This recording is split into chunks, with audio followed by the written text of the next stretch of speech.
They told you DEI was about fairness, equity, inclusion. But what happens when the system designed to protect you quietly decides who gets left out? Highly educated, extensively credentialed, yet systematically excluded, while billions of dollars are spent on progress that somehow never reaches you.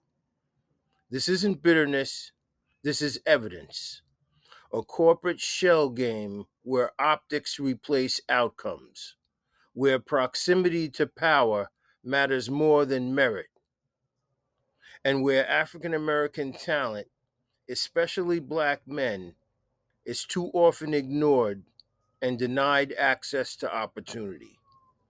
This podcast exposes the truth boardrooms avoid, the competition they engineered, and the illusion they keep selling. Welcome to the conversation corporate America never wanted you to hear.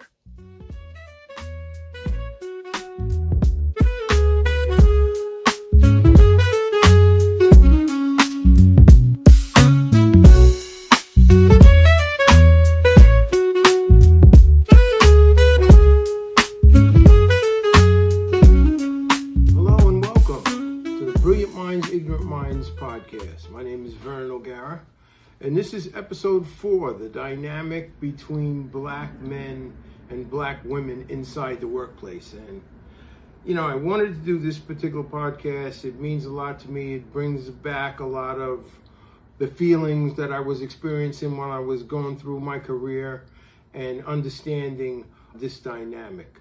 Before I get started, though, I want to just say that this particular podcast episode is going to be stretched out into various segments. I'm going to be doing some interviews with black professionals from corporate America, and they're going to add their insight to the podcast, to this particular topic. I'm going to be doing a Q&A based on emails and comments from the audience, and we're going to do a question and answer Q&A type session with the emails and comments. So I just want to share that with everyone, that this is going to be ongoing. But I want to begin the episode by saying something that may surprise you. Right off the back, I want to let you know I'm not here to blame black women at all. There's no villain in this episode. I want to be clear about that before I say anything else. Because what I'm about to discuss it's complicated, it's personal, it's a very uncomfortable topic. And if you come into this conversation looking for a villain, you're going to be disappointed, because there is no villain. There is no villain. It's a system. That's what it is. It's a corporate system that we're all involved in, that we're all married to, that we have to work in together as a team, or we're supposed to be able to work together. And it's a system that's so cleverly constructed, so strategically designed, that it manages to pit two of the most marginalized groups. It pits us against each other, black men and black women. While the architects of that system, sit back and they check their diversity boxes and they congratulate themselves on progress, there was no progress. This episode is going to be about the dynamic, that workplace dynamic between black men and black women in the corporate workspace. Not the dynamic at home, not at church, not with your family, the corporate work environment, that dynamic. Where Title VII law, DEI policy, organizational self-interest create this battlefield that neither group designed. We didn't design it. We're just thrown into it, and we have to, decipher how to navigate through, this battlefield that was created under the guise of DEI, affirmative action, civil rights law, protected class, whatever you want to call it. We're in the mix, and I've watched it play out in real time in real workplaces over the course of a 30-year career. And I've watched black women advance, sometimes rightfully, most of the times in my situation, at the expense of more qualified black men. I mean, the black men were there qualified. Myself personally, I had 2 degrees, I had certifications, I had written articles, I had, a stellar work record, couldn't get a promotion, couldn't get my foot in the door of management to grow my career. That was taken away from me. And I've asked myself many times, why is no one talking about this? Nobody talks about this. And, it was tough. One of the key insights on that I want to key on is the silence around this topic. It's not by accident. It is not by accident. It protects a system. It protects an organization that benefits from this whole dynamic, and it leaves both black men and black women fighting at the table, a table that we didn't build, a table that we were just thrown at to sit down. So let's talk about it. All the silence, it's time to talk about it, and that's one of the, topics in the book. As a matter of fact, Chapter 14 is dedicated to black women. So those of you that have read the book, I've gotten some feedback from a few people. Those of you, I hope you go out there and read the book, and you'll see Chapter 14. I discuss it in detail, that dynamic. But again, welcome to the podcast. This is Vernon O'Gara, and this is Brilliant Minds, Ignorant Minds. And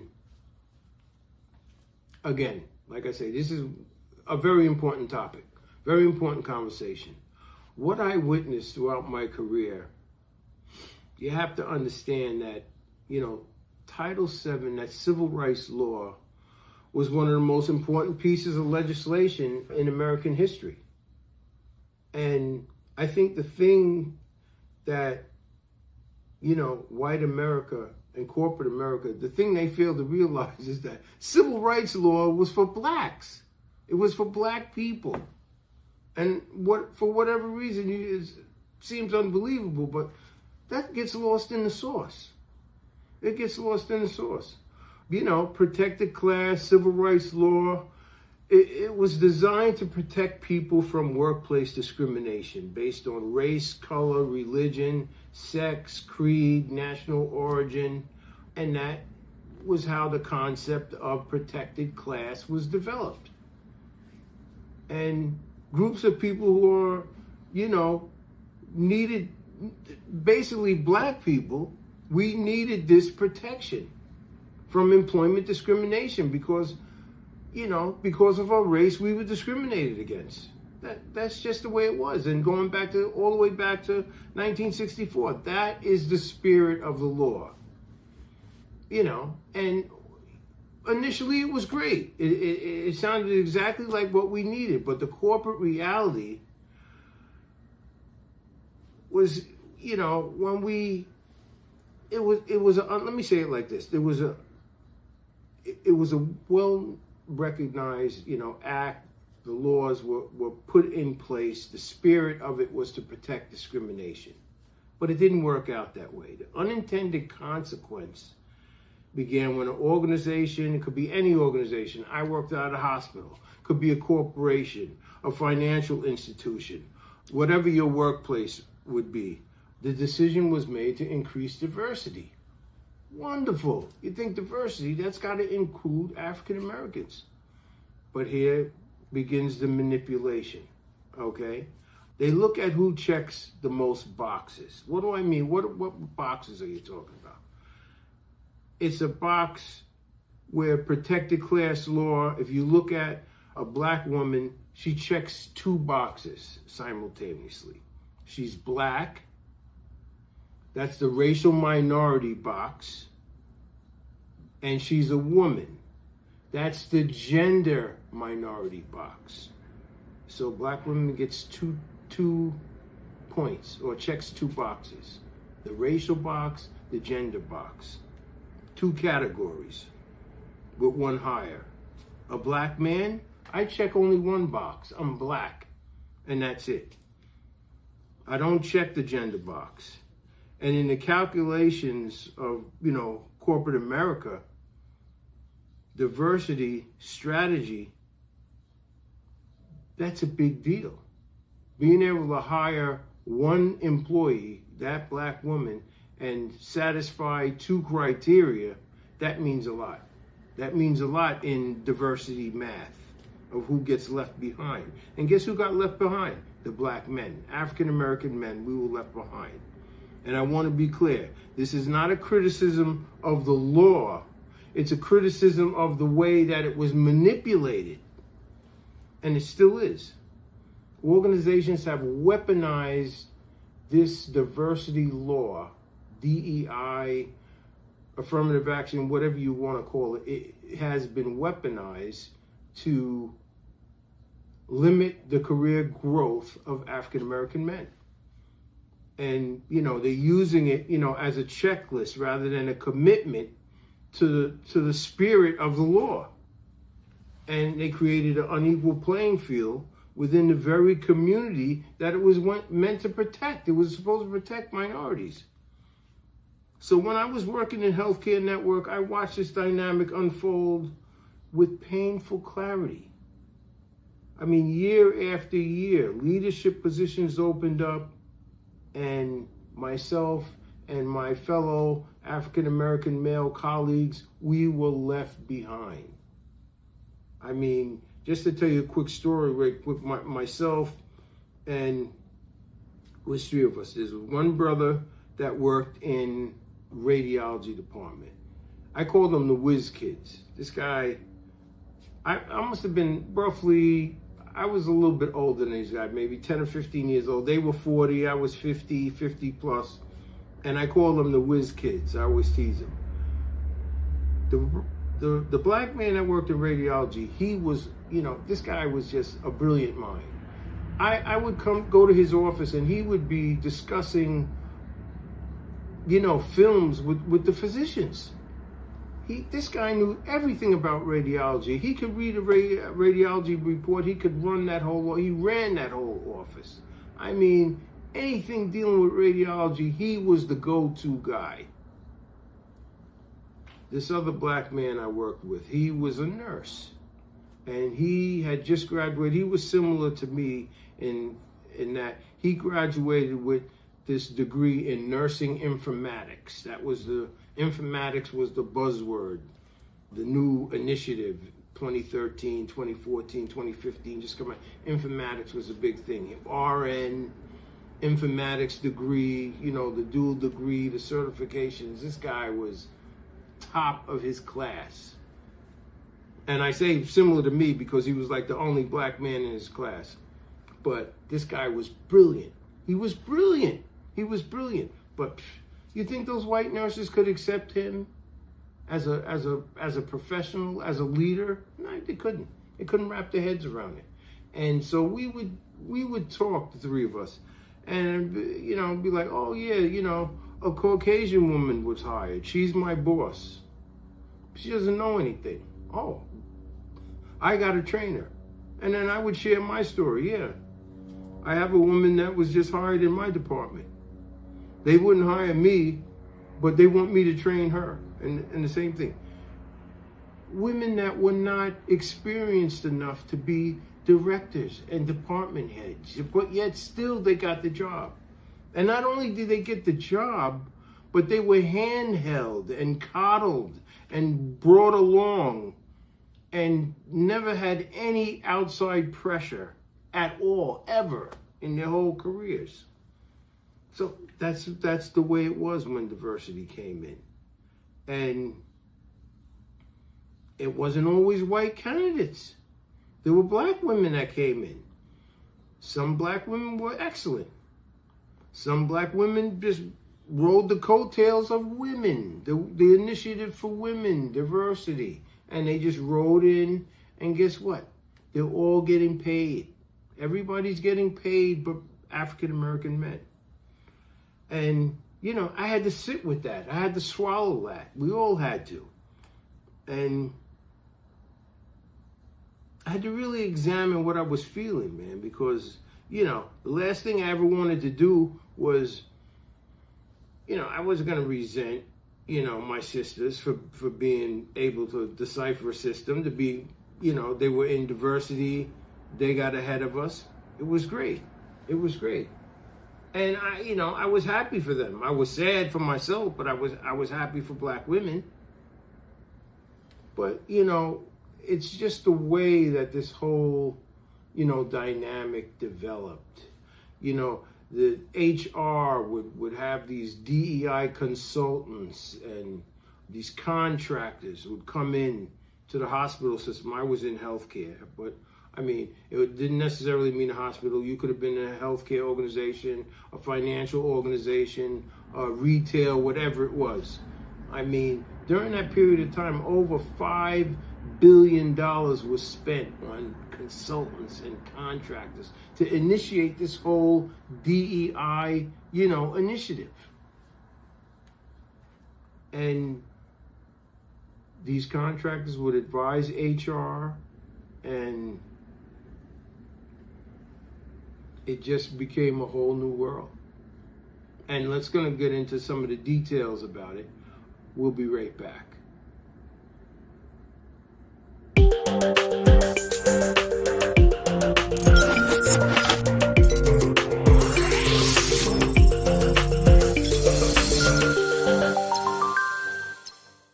I didn't just live through discrimination, I documented it. And now I'm sharing it so that others don't have to suffer in silence. This book shows why. This book is a survival guide for anyone who's ever felt invisible at work. I give you the tools, not just the story. I've seen brilliant minds get pushed aside and ignorance get promoted. It's not only unfair, it's dangerous. It's time to change the system.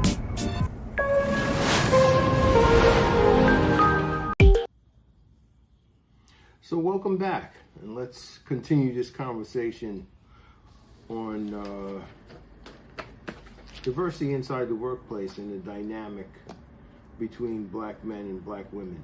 What's interesting about this particular podcast is that I just uncovered a can of worms, so to speak.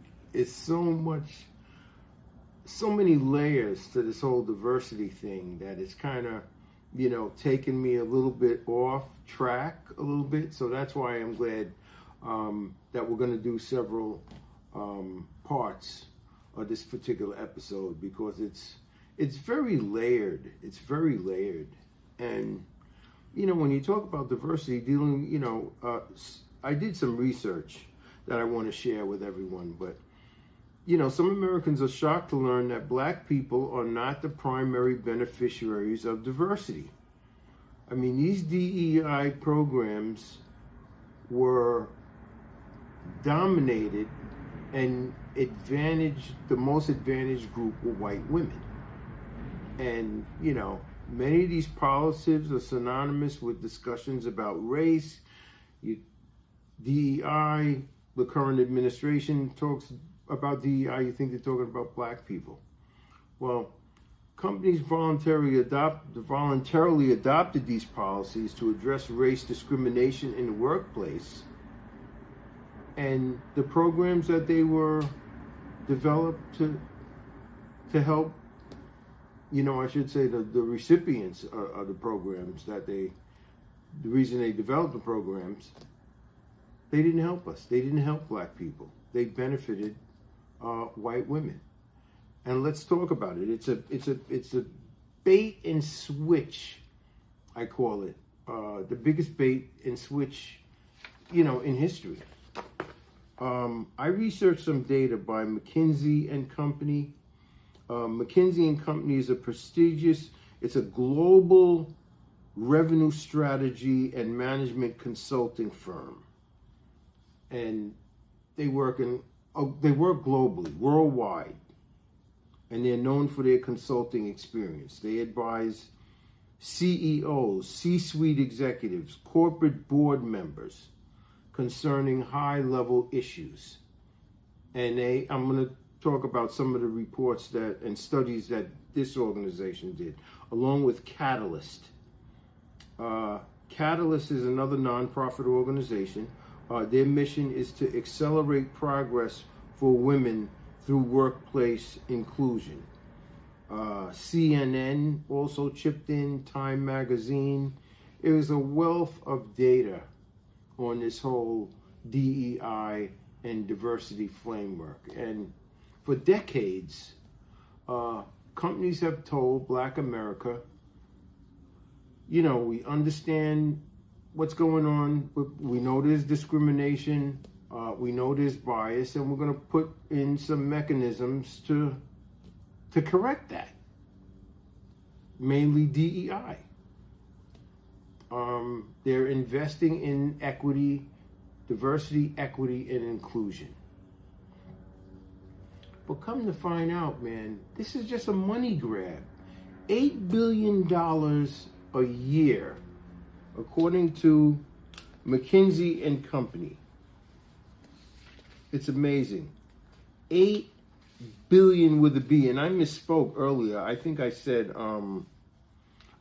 5 billion. Every year, companies in the U.S. spend approximately $8 billion on DEI efforts, according to research by the consulting firm McKinsey and Company. That's a money grab. Everybody got paid except for Black men. We didn't get paid. And, even though, like I said, I kind of went off on a tangent a little bit into DEI, but we're going to just pull back some of the layers of this initiative. And because it was quietly engineered to benefit one group above all the others, and that group was white women. Black women were sidelined and held back and had to deal with all these, different issues, microaggressions, discriminatory behavior, wage and, salary discrimination. And Black men, we were completely erased from the dynamic, completely. And here's something most people don't even know. In corporations, particularly health systems, because I come out of the healthcare sector. I worked at a hospital. When they decided to launch these diversity initiatives, they didn't have the expertise to do it. So what did they do? They called in these consultants and these DEI contractors. And they came in and advised HR. They had these frameworks, and staffing recommendations and program designs to run diversity. And these HR departments went blindly being led by these consultants. And those designs had a built-in flaw. And maybe, it wasn't a flaw. Maybe it was by design. And that design was, of course, to discriminate against and retard the career growth of Black men. And that's exactly what it did. The programs were framed around gender equity. That was the first thing. Not racial equity. These leadership pipelines and mentoring and sponsorship, it was all geared towards women. Not for the communities that were harmed most by institutional racism, African Americans. No, not for us. Who do you think benefited? Gender-focused DEI. It was for white women. And, in real time, when I'm actually living through this stuff, myself and my, Black male colleagues were wondering what's going on with all these women getting jobs. They're all getting jobs. What's going on? And, a few times in interviews, I would add, I would make comments like, wow, it's such a great, women's network that's going on. And I want to, just say that, I work with women in my department. In the past, I have a great respect for women. We have a great relationship. I support everything that goes on. And sometimes during these interviews, they would say, well, what women's network? What are you talking about? Like they didn't even know. But yet and still, at all the promotions, all the leadership teams, it was all women. And the thing is that the white men in the organization, they're at the top level of management. So these white men, they don't deal with rank and file employees. They're not dealing with, managing the team or anything like that. That it's that second rung of leadership that all these women are getting in all these positions. And some of them are in senior leadership, but the majority of them are on that second rung of leadership that manages the staff. And, again, according to McKinsey and Company, 63% of diversity and inclusion leadership roles in corporate America were held by women. 63%. So what does that do? That leaves, 37% for everyone else. And out of that 30%, of course, you had black women, you had Indian women, Hispanic women, Asian women, all immigrant women. You had veterans thrown in there, you had the disabled community, you had LBGT. And don't let me forget black men. We got 0%. See that? 0. That's what we got. And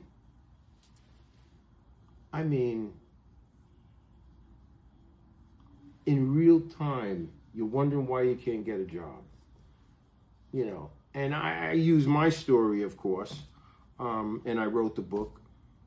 And, those of you that read the book, or you'll see when you read that Livingston case,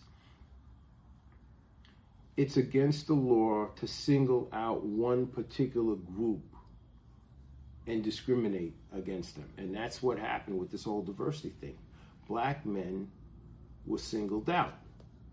And you read about that, as I get more in depth, when I describe this Livingston case against his employer. You cannot single out a group, but that's what happened with these consultants and these HR people and these contractors, whatever you want to call them. It was a money grab. $8 billion. Everybody got paid, but African-American men. We couldn't even get a job, and they were spending money like water. Spending, no end in sight. All women. So, that's a tough environment to work in. And that was where I was right in the thick of it. Myself, my other African-American male colleagues, we couldn't get jobs. And you work your whole career, maybe you get an advanced degree. I did. I went the extra yard. My colleagues did. We're ready to assume a leadership responsibility with our respective companies and can't get a job, can't get into leadership because of diversity, which was supposed to be, to represent the underrepresented group. And black men, we're the most underrepresented group there is, struggling along, trying to better ourselves. No recognition at all from DEI initiatives, none. It was terrible. The one positive thing that I did see as it relates to black men is that in the healthcare sector, like I said, I was in healthcare, there was an effort to get more black male doctors into medical school and, expose them to medicine so that we could get more African-American doctors. So that's one small report that I did see, and it was on a very small scale, tiny scale. But that was one thing that I saw. But this other group, the Catalyst organization, they did a report, and it explained exactly why this whole thing happened. It's called proximity to power. And again, I'm going through all this stuff, and as I'm preparing, for this podcast and knowing that we're going to discuss this issue, I'm thinking back in real time how it was affecting me when I was actually right in the mix in the day-to-day work environment. I mean, these white women, they shared social and cultural capital with the white men who ran the organizations. And they had better access to the professional networks that got them noticed, it got them trusted and promoted. And in corporate structure, it's already built around white male leadership, and these white women, they had relationships with these executives, and they were trusted by these executives. These women represented the most comfortable form of diversity. It was visible enough to signal change, but familiar enough not to threaten the existing power structure. And this is what white women represented to corporate America. And so they were the beneficiaries of DEI, big time. CNN reported plainly, DEI policies helped white women, especially in organizations that define diversity as simply more women in leadership. That's what it was. It was an effort to get more women in leadership. But if this ever came up during an interview, and it came up with me a few times, and I would always be very positive. I said, wow, this initiative to get more women, in leadership, I support it wholeheartedly. I have, women on my team that I work with, and I always support them, and I'm a team player. What are you talking about? What women's initiative? I don't know about any women's network. And what are you talking about? And these HR professionals and these people, these hiring managers, I should say, they would act like, wow, what are you talking about? To them, it was business as usual. It was business as usual. And, you get the newsletter at work every month. Oh, this one promotion, that woman, this woman, that woman. You never see any black men in those newsletters. So, there's not an effort going on. There's not a surge of women getting. Oh no, there's nothing like that going on. We're just hard workers. We're just the best, or whatever they thought, and that was it. And inside healthcare, like I said, I worked at the hospital network. It was the same thing. These women came from HR, they came from nursing, administration, organizational development. It was already a large population of women in the healthcare sector already. The majority of the women that were in that sector were Caucasian women. I have a problem with that. They were the trusted ones. They were the easiest ones to take advantage of diversity. And another thing which really bothered me is that they removed the racial component of diversity completely. These contractors and these consultants that came in, there was no racial criteria. And I'm just finding out this now. How could they do that? You basically changed the law. You basically changed the law. Diversity was supposed to be, inclusive for everyone. How could you change it? These consultants, they did it. They put together, it's called the framework. They orchestrated the framework. They implemented the program. The existing HR people they didn't even know about it, surprisingly. And they instituted this DEI program for white women. And that's that's just the way it was. I mean, black women, they didn't win. They faced what researchers call the double barrier. They were underrepresented in the professional pipeline, and they were more likely to be tokenized and placed in a lower authority role or kept out of core strategy positions or any decision-making positions. They didn't want to give them to black women because we couldn't trust them. What nonsense is that? You talk about close proximity to leadership. I worked at a hospital in an admitting office. I spoke to my director every day. I met with the VP of the hospital frequently because I dealt with the Department of Health, and everything with the Department of Health, it went to my director, but it was above him. It went to the VP of the hospital, had to sign off on several documents and initiative, anything we were doing with the Department of Health, just to be clear. So I dealt with these guys all the time. I was in close proximity. They knew who I was. They never even thought about me. You know, I made my, we would have to go to management meetings and I would have to meet with my director, and he always stressed, you know, write in an accomplishment document of all your accomplishments at the end of the year, all your accomplishments. We would have what they call one-to-ones. So you'd go in with your leadership, you know, what's going on this week or what's happening this month. Usually it was like a bi-weekly meeting. But my director, he knew I was looking for work. He knew I had a master's degree.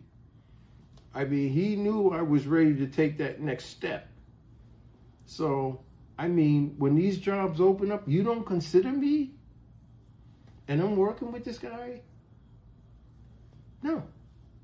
And it wasn't just me, it was all African-American males. So, I mean, and this was at the behest, I don't want to say at the behest, but it was at the suggestion, the way to implement this program with these consultants and these contractors.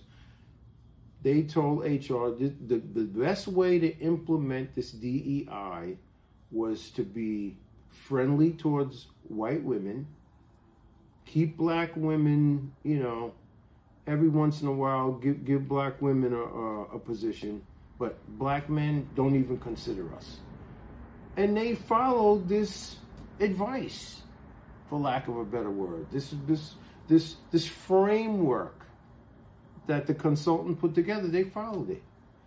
And, you know, like I say, myself and my, you know, associates, we were scratching our heads at why we could not get jobs. We were qualified, we had advanced degrees, we were, you know, we thought we were trusted workers, we were dedicated, we had good work records, we knew our departments, we had experience. We were basically, we fit all the criteria that you know, for leadership. You know, what else can we do? And then you promote these women that are not even close to us in experience, in qualifications, in educations. Not, you know, they're just because, you know, they're somebody's friend. The organization, they didn't care about the best person for the job to get the job done. They didn't care about that. All they cared about was pushing these white women into position. So, I mean, hey, that was it. That's how we had to live, and that was the environment that we had to work in. That was crammed down our throats, and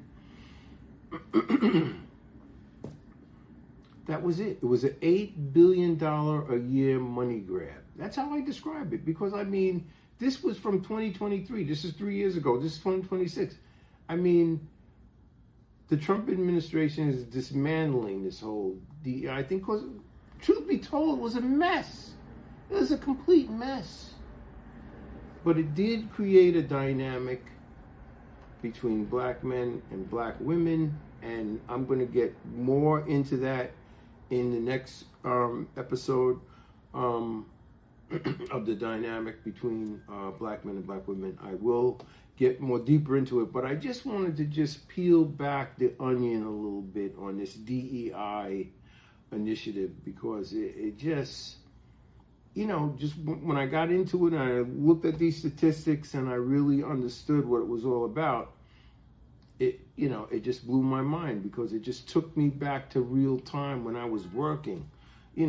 This is pre-pandemic, then after the pandemic, and all these positions and people working remotely and all these opportunities.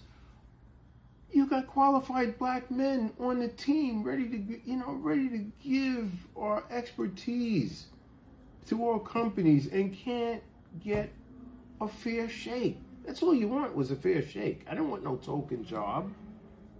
I didn't want anything given to me. I felt that I had worked and I had earned my chance, my opportunity for a leadership position. Couldn't get it. They would not pay a black man a six-figure salary. Well, at least not at my organization.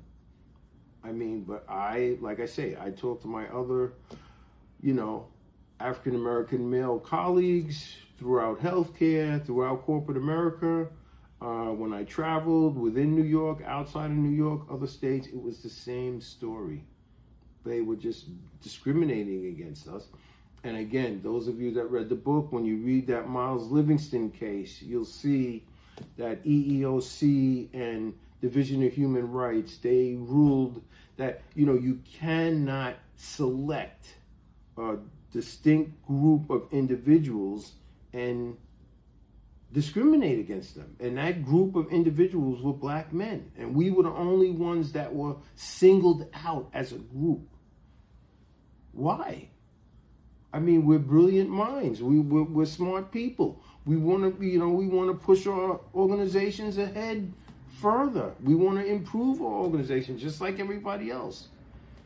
And I don't want to sound like a male chauvinist, but some of these women, they were nowhere near as smart as we were.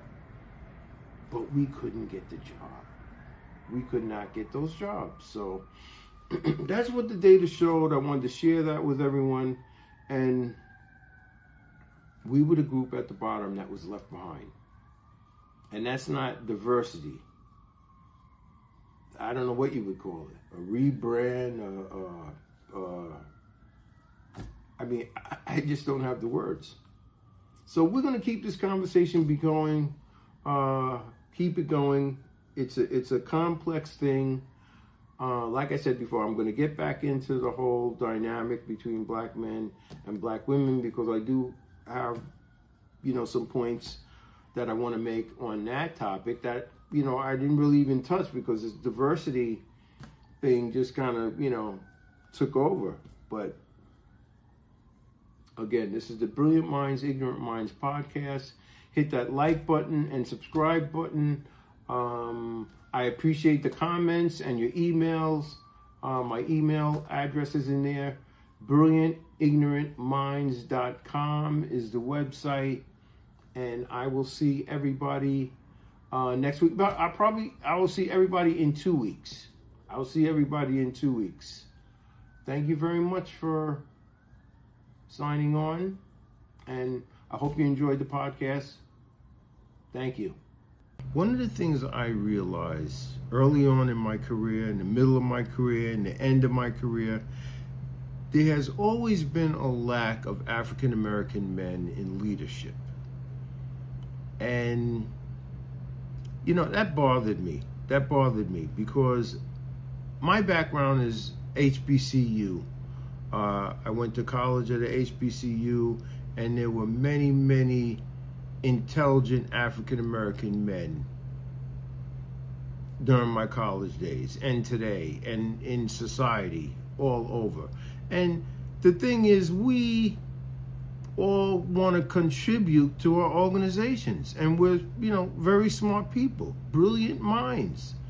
And, we want to rise to the level of leadership and mentorship and, make our organizations better.